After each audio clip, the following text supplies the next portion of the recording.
हैरत में मोहम्मद जो उम्मत नाहे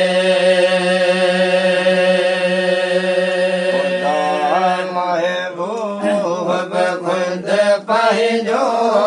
खुदा महबूब खुद पहिजो